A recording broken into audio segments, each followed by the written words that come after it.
गपटे शुण। विक्रमादित्य नामक गोटे राजा थिले।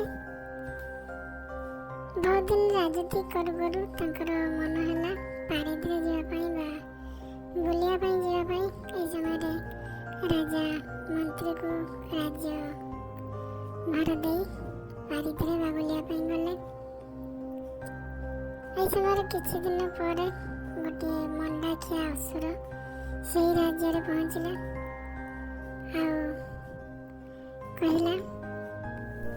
कहला कि ए राज्यर राजा होची मो, तेणु मते प्रतिदिन पाली करी जड़े जड़े आसब सुस्वादु खाद्य मंडा पिठा अन्य सुस्वादु खाद्य आनी मत देव।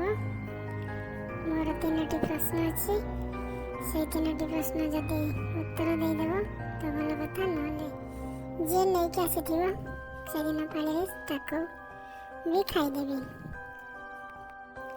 एमती लोक मैंने सबुदिन पाली करी मंडा पिठा अन्य सुस्वादु खाद्य आणुथांती। राक्षसर प्रश्नर उत्तर न दे मरुथांती बा राक्षस तांको खाई देउथाए। एमती किछि दिन चलला परे राजा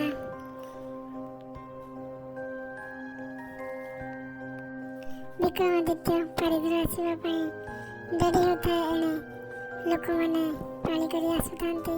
एमती किछि दिन पर गोटे कटुआल पुअर पाली पड़िला। से दिन से कटुआल पुअटी कांदुथाए एवं कांदिया समय राजा आसी ताकरी घर पाखरे पहुंचले। विक्रमादित्य पचारिले ता माँ कांदुथिले। ता माँ को पचारिले कहीं कांदुछन ना मो पुअर आज पाली अच्छी मंडाखिया असुर।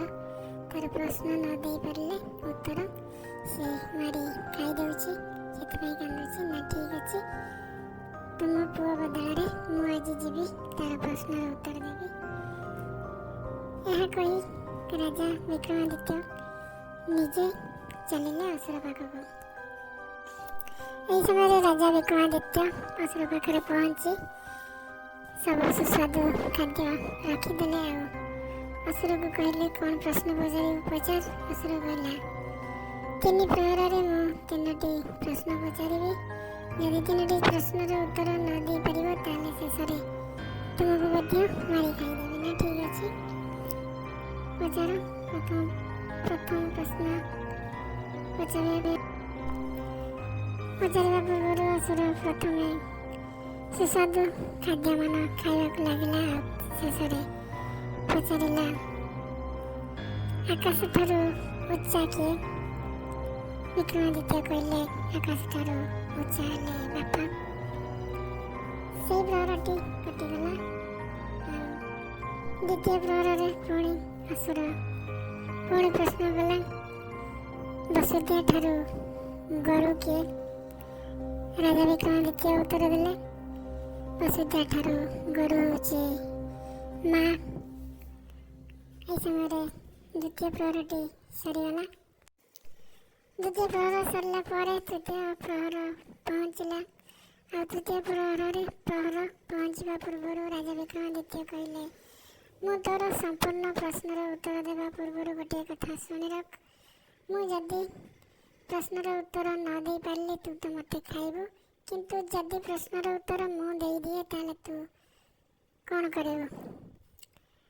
ना तुम्हें जदि सब प्रश्नर उत्तर देदेव ताले मु ए राज्य छाड़ी चली जीवी। यह असुर कहला एवं राजा विक्रमादित्य कहले ताले शेष प्रश्न पचार। शेष प्रश्न कौन अच्छी? शेष प्रश्न रे असुर पचारिला ताले पवन ठारू चंचल किए? राजा कहले मन। यह पर असुर संपूर्ण प्रश्नर उत्तर राजा देथिबारु सेही राज्य छाड़ी चलीगला। और राजा आनंद रे राज्य पालिले। यही भली पिला माने गप वीडियो देखिया पई हमर ई चैनल को सब्सक्राइब करंतु, लाइक शेयर करंतु, बेल आइकन ऑल ले सिलेक्ट करंतु।